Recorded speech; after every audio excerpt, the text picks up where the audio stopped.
Big Sister. Some of this I've touched on in my previous book, and what follows is a more complete compilation. Judy was the anointed firstborn. Next was Connie, followed by me after a brief interlude for World War II. I have few clear memories of Judy before I was a teenager, except for all the sniping from our father about Judy's weight, smoking, and her other extemporaneous behaviors. Note, I was advised to use bigger words in order to seem more serious. I try to conform to these comments, but a guy can only give a shit so much. Judy was a student nurse, DIYer, sanded her floors with a machine, devotee of Adlerian therapy, wrote an award-winning newspaper column, was a professional photographer, had a degree in Native American studies, taught Native American languages in a maximum security penitentiary, loved competing in the annual Strawberry Festival's cooking contest, coached girls' high school golf, took in lots of adult orphans. One stayed in her basement for a year. He just came and went without comment. She brought in Swedish foreign exchange students. She loved all kinds of sports, vodka, smoking, coffee, cemeteries, Civil War history, and museums of any subject. She couldn't handle movies with any suspense. Prior to having children, she was a total babe. She had 2 one-night stands, one with a pro golfer, GP. She had a great singing voice and would belt out New York, New York on every descending escalator she rode. In short, Judy was an accomplished maven. I have little memory of her interacting with her own kids, but she took my school-age kids to all kinds of events and passed them off as hers. She was a tremendous cook. Judy, bless her heart, had one colossal flaw. She made those around her uncomfortable with the annoying habit of chatting up total strangers in public. "Hi, I'm Judy, and I'm a journalist," for example. We traveled together for vacations, and she liked to check out the local grocery stores for largely unknown reasons. In one case, she approached what appeared to be the produce manager and started out with her usual opener about being a journalist. Then, to the total astonishment of the poor guy, starts rambling. "I'm from Minnesota, and our sweet corn is some of the best anywhere. In fact, the Minnesota River Valley is the valley of the Jolly Green Giant." As she droned on and on, her victim began to lose color in his face as he seemed to contemplate a collapse into the sweet corn display in abject surrender. She finished with, "Nice talking with you," glancing at his name tag. Earl, did I mention that I'm Judy and I'm a journalist?" Judy and I spent years living away from each other, but we visited on a fairly frequent basis. As a busy reporter, she loved to invite me along as she covered a variety of subjects. I fell asleep doing her interview with a 90-year-old man who made birdhouses. One of our outings stood out above the rest, our bentonite adventure. It began with coverage of the digging of a huge municipal water well, which was the subject of some local controversy.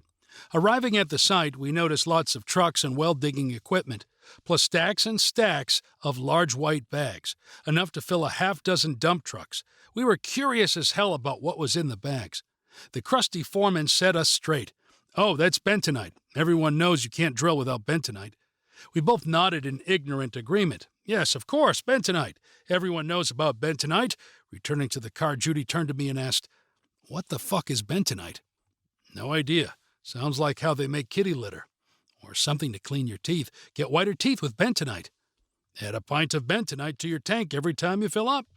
I believe there's a religious sect called the Bentonites." Then, when we started to laugh, each trying to outdo the other, No, bentonite is the principal cure for foot rot and progressive bloat. Sorry, almost forgot that one. I've heard they might use it to build playground equipment or a food additive. I think Bob Benton invented the stuff to not only clean diapers, but also windows." On and on it went. Exhausted and spent, we headed back to Judy's for cocktails. Sadly, she died from a series of strokes, probably due to years of smoking. The passing of this sweet soul was, for me, devastating. In other words, she was simply and marvelously, and oh so alarmingly, a fucking piece of work. I loved her dearly. I was really pissed when she up and died. Kidding. Here's a really terrible idea. Kidding with your doctor. They are notorious for having no sense of humor. Man says to his doctor, "I think I'm pregnant." "Really? What makes you think that?" "Craving pickles and ice cream in the middle of the night." "When was your most recent sexual encounter?" "Last night." "Really?" "I'll call my lawyer." These are words usually uttered by a person unlikely to have one. Most people with actual lawyers have large personal fortunes and businesses. Many suspects on Law and Order apparently all have lawyers. That usually happens when the scriptwriter can't come up with the next line. If you must resort to the lawyer threat during a confrontation, instead try, "I'll tell you what, Buster, if I have to, I'll have my dentist call you." "Are you serious?" "You bet I am, and if I find it necessary, I'll bring in the pool guy too." Probably won't help, but it's sure fun. So, why don't shopping malls have shopping carts? Just to the south of the Brooklyn Bridge is Pier 17, a place with ships and places to eat. We happened to be having lunch there one day with a great view of the bridge. Just below us was another level of dining, and to our right we could see a group of 7 people, a young priest and 6 elderly women, presumably a church group. Then to our left, we could see numerous police boats with blinking lights roaming around under the bridge. We assumed that it must be some anti-terror thing. Just then, one of the women in the group stood up and started waving her napkin in the direction of the bridge. "Helen, dear, it's time." "Oh, Helen, it's time." Silly woman couldn't hear a freight train if it ran her over. "Oh, there she is, and she's waving back. That's a good sign. Aren't you going to tell her?" "Yes, of course, sorry. Helen, dear, it's time." "What's that, Helen?" "Poor dear, dumb as a post. Blow the bridge, Helen. It's time to blow the bridge." Note: A&W is an American fast food restaurant chain distinguished by its burgers and draft root beer. Please continue reading. It will eventually make sense. Out of respect for other humans, I hate to say that anyone is just plain stupid. More fitting phrases would be, 2 sandwiches short of a picnic, driveway doesn't go all the way to the road, intellect of a lily pad, smart as a bag of hammers, personal favorite. As we know, many of these folks have good jobs and nice families, but are best described as any or all of the above. They might be people you'd have over to your house for dinner, but they tend to have one thing in common, and that is making very poor choices for themselves. No one gets hurt, injured, offended, or disrespected. Honestly, unless you were paying attention, you might not even notice. For instance, and this is a true story, Mike decided to paint his house one weekend. Mike and his wife, who was just a little dimmer, were off to the nearest paint store to pick out some colors. Their first selection was a medium dark brown for the trim and an orange for the primary color. Being sympathetic to Mike, it's hard to pick out house colors based on a 1-inch sample. They decided to go with a glossy finish. On Monday, Mike told me he'd painted his house over the weekend, and he and his wife were very, very happy with the results. He said I should drive by after work to check it out. After work, turning onto Mike's Street, I asked myself, when did they decide to put an A&W on Mike's Street? Then, holy shit, it's Mike's house. I was nearly blinded by the glare off the glossy paint. What the fuck was I supposed to say when he asked me about the house? I went with, "Well, it's going to be easy to find Mike, and that's a plus." He replied, "I'm sure glad you like it. A lot of people are driving really slow by the house. I think we did a really good job. Some guy got out of his car to take pictures." I couldn't tell him. Nice guy. Let it go. Mike's next adventure had to do with conversion vans, which were very popular at the time. Mike really wanted one and decided to make his own. Mike bought a used van, put in windows, a new stereo, and ordered some captain's chairs. His next step was putting in insulation. He got a deal on some styrofoam sheets. So Mike figured he'd cut the pieces to fit and glue them in. So far, so good, right? Nope. Some styrofoam makes a horrendous squeaking noise. Mike completed the job and took the van out for its maiden voyage. He didn't make it out of the driveway. Yes, Mike, cheap packing styrofoam squeaks, and it's really loud in enclosed spaces.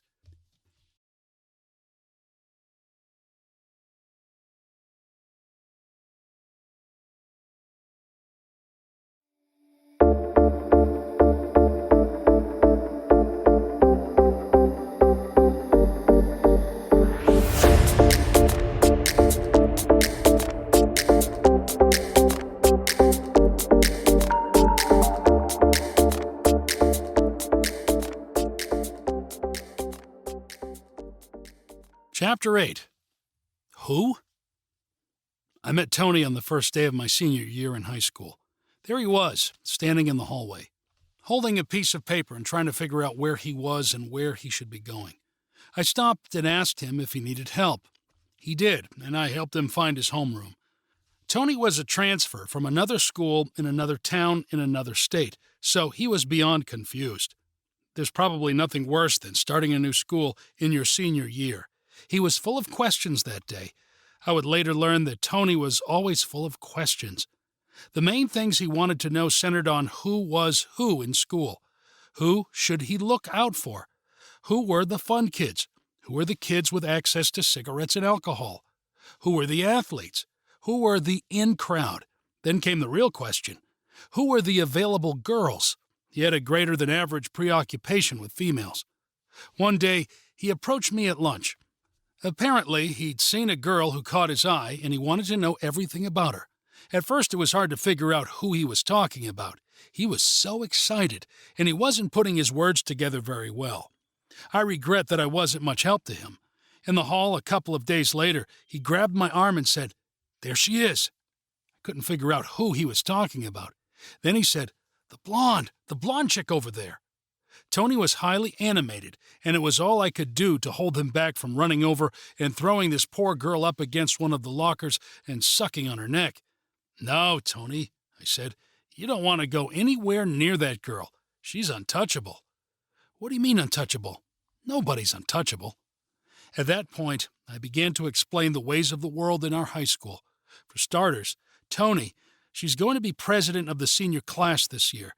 She gets perfect grades. She's the head cheerleader. She will probably be homecoming queen. She belongs to every club and group in school, including friggin' band. And although she does not have a boyfriend that I know of, she is untouchable because she's a charter member of the Beautiful People Club. The girls she runs with follow her around like adoring puppies, hanging on every word. You can see it right now. There she is in all of her splendor, the center of attention. No, Tony, don't even bother. Tony didn't hear a word I said. Instead, he was standing there, practically staring a hole through this girl. He asked if I could introduce him to her. I said I could. Cindy and I had known each other since 4th grade, so an introduction was not a problem, but I was a little concerned that Tony would stand there drooling and not say a word. I told Tony I'd think about it and started to plot how to handle the introduction. I also figured I should give him a day or so to sober up for this new reality. It only got worse from there. The next day, before first period, he said, "I'm going to buy her flowers." Tony, why the fuck are you going to buy her flowers? You don't even know her." This whole routine went on for weeks and weeks. He never stopped pestering me with endless strategies designed to get this girl on a date so he could make savage love to her. I should mention that Tony was not a member of the engineers.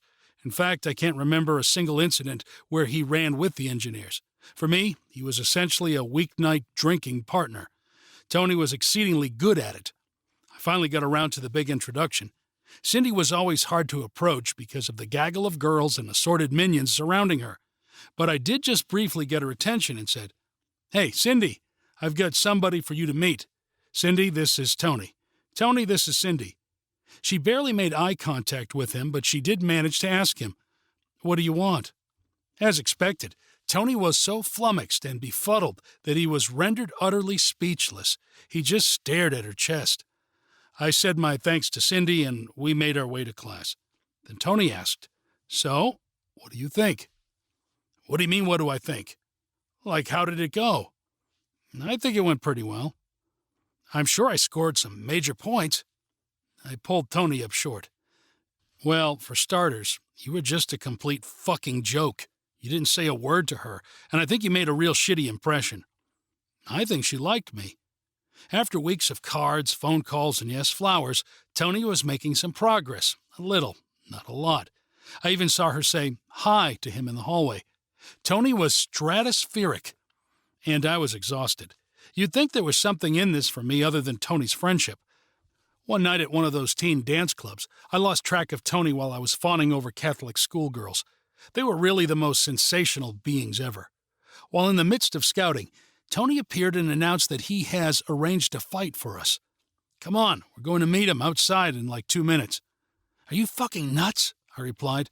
"It's okay, it will be fun." "I don't fight, okay?" "Don't worry, I can handle these two."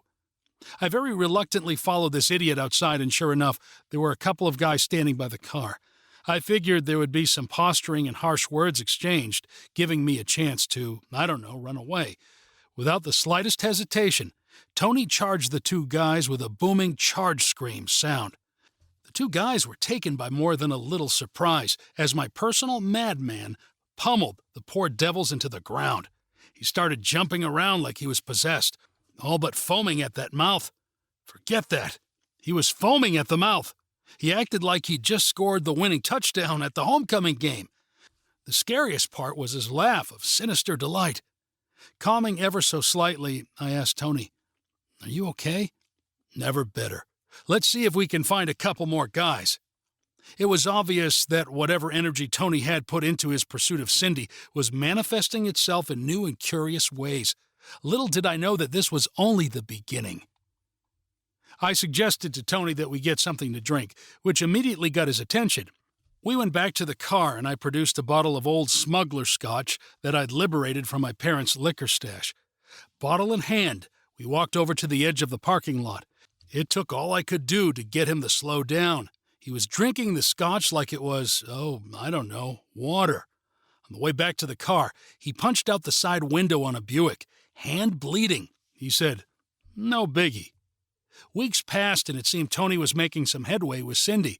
He asked her out several times, only to be turned down, but she seemed to be just a little bit more receptive to his advances. Linda, the girl I was going with at the time, happened to say something about Cindy, and I realized they knew each other. Not on any deep personal level, but they did speak from time to time and had a couple of classes together. At that moment, it dawned on me that it might be possible for Tony to make an end run to get to Cindy via Linda. I knew that a lot of girls would not accept a one-on-one date, but were much more comfortable on a double date. I asked Linda if Cindy had ever mentioned Tony. Linda said she had, and that she'd say he was kind of a squirrel, but kind of cute too. When did it start that girls started referring to guys as cute? So Cindy agreed to a double date with Tony, Linda, and myself. The wait was killing Tony. What do I do? What do I wear? Should I get a haircut? Should I wear aftershave? When the fateful day arrived, the plan was simple. I would drive, so Tony and Cindy would have the back seat. The plan was a movie, then the drive-in, and then off to some secluded location, the latter being the tough sell.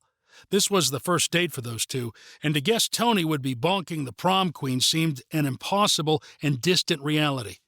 I pulled into the secluded parking location that I assumed Miss Perfect had no clue about. Linda and I were just smoking and joking up front. Then I noticed that the two in back were playing very aggressive suck face. Linda and I were trying not to watch, but it was hard not to look. The heat was clearly building. The car windows were fogging. I was afraid that at the rate these two were going, it would start to rain in the car. It was getting really hot and heavy. Apparently, it wasn't just Tony who had a lot of pent-up desire. It was getting pretty wild, like watching ferrets wrestle. Our man Tony was making real progress. Cindy's dress was hiked up and Tony was trying to work out the mechanics of girdle removal when just like that, the dome light went on. Then there was a scream, a scuffle, and tears. The next day, Tony enlisted in the Marines. Perhaps it was in an attempt to relieve his pent-up emotions. It was also believed that given enough tours in Vietnam, Tony could have changed the outcome of the entire war. Epilogue. 5 years later, after zero contact since the girdle debacle, Tony called Cindy and said, "Hey, it's Tony. You want to go up to my cabin this weekend and fish?" She said yes without hesitation. Turns out Tony was right when he said, "I think she likes me." They got married shortly thereafter.